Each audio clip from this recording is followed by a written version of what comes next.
Next question आ रहा है FeCr2O4, ये क्या लिखा है? ये लिखा है iron chromite. D and F block elements पढ़े हो? हाँ सर, ये भी कोई पूछने की बात है? नहीं, इसलिए पूछ रहे ना कि डी एंड एफ बच्चा कहता है अरे हटाओ यार, पीरियोडिक और बॉन्डिंग करके जाते हैं, अब की बार अगले साल देखेंगे, है ना। इनऑर्गेनिक यही तो बहुत है। तो देखो मैं आपको बता दूं, D and F is a very very very important chapter. Her bar her shift में डी एंड एफ से क्वेश्चन जरूर आ रहा है। और भाई इनऑर्गेनिक कोर कितना छोटा करे, एनडीए ने जोश जोश में आकर उसको छोटा तो कर दिया, और छोटा करने के बाद बेचारा खुद ही परेशान है, सोच रहा है यार उस दिन रात को क्या ही हो गया था कि हम लोगों ने सुबह उठ के इतना इतना ज्यादा पोर्शन काट दिया है। मेटलर्जी हटा दी, पी ब्लॉक 70% हटा दिया, एस ब्लॉक हटा दिया, हाइड्रोजन हटा दिया। उसके बाद इनऑर्गेनिक केमिस्ट्री भी लाइक टिडिक टिडिक टिडिक टिडिक टिडिक ई का हो गया भैया।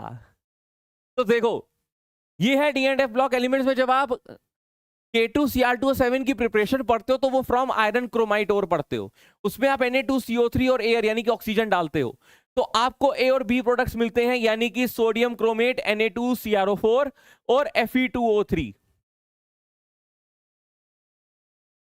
तो कितना खूबसूरत तरीके से इस रिएक्शन का इस्तेमाल किया है।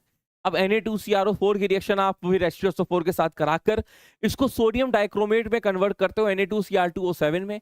Na2Cr2O7 की रिएक्शन आप KCl के साथ कराकर उसको पोटेशियम डाइक्रोमेट में कन्वर्ट करते हो K2Cr2O7 में। क्या पता अभी मिल जाए तुम लोगों को, इसलिए सोचा रिवाइज करा दूं। तो अब आपको क्या कह रहा है, sum of magnetic moment of central metals in A and B. कायदे से इसके पास क्या है, Na प्लस CrO4 2 माइनस, और इसके पास Fe2O3 है। ये रहा इसका सेंट्रल मेटल एटम, x माइनस 8 is equal to -2, x equal to +6। और क्रोमियम में +6 का मतलब होता है 3d0। 3d0 का मतलब हो गया 0 अनपेयर्ड इलेक्ट्रॉन्स, हाँ कि ना।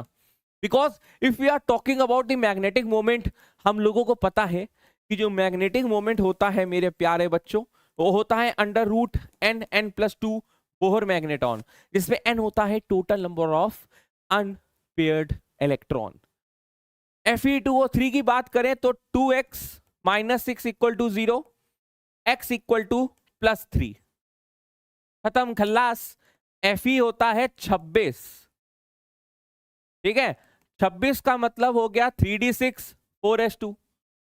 तो Fe3+ का क्या मतलब हो गया 3d5। 3d5 का क्या मतलब हो गया ट्याऊ ट्याऊ ट्याऊ ट्याऊ ट्याऊ। तो total number of unpaired electrons are 5, मतलब इसके 0 और इसके 5 टोटल हो गए हम 5।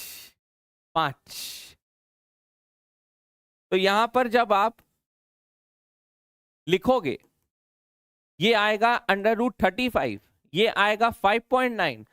इंटीजर टाइप में है, राउंड ऑफ करके बताना है नियरेस्ट इंटीजर, तो इसका जो आंसर होगा वो 6 होगा।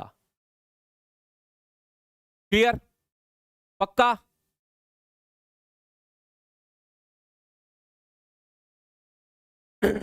तो बेटा ये क्वेश्चन हम मॉडरेट पे डाल सकते हैं, रीजन बीइंग कि हर किसी को रिएक्शन याद नहीं होती है।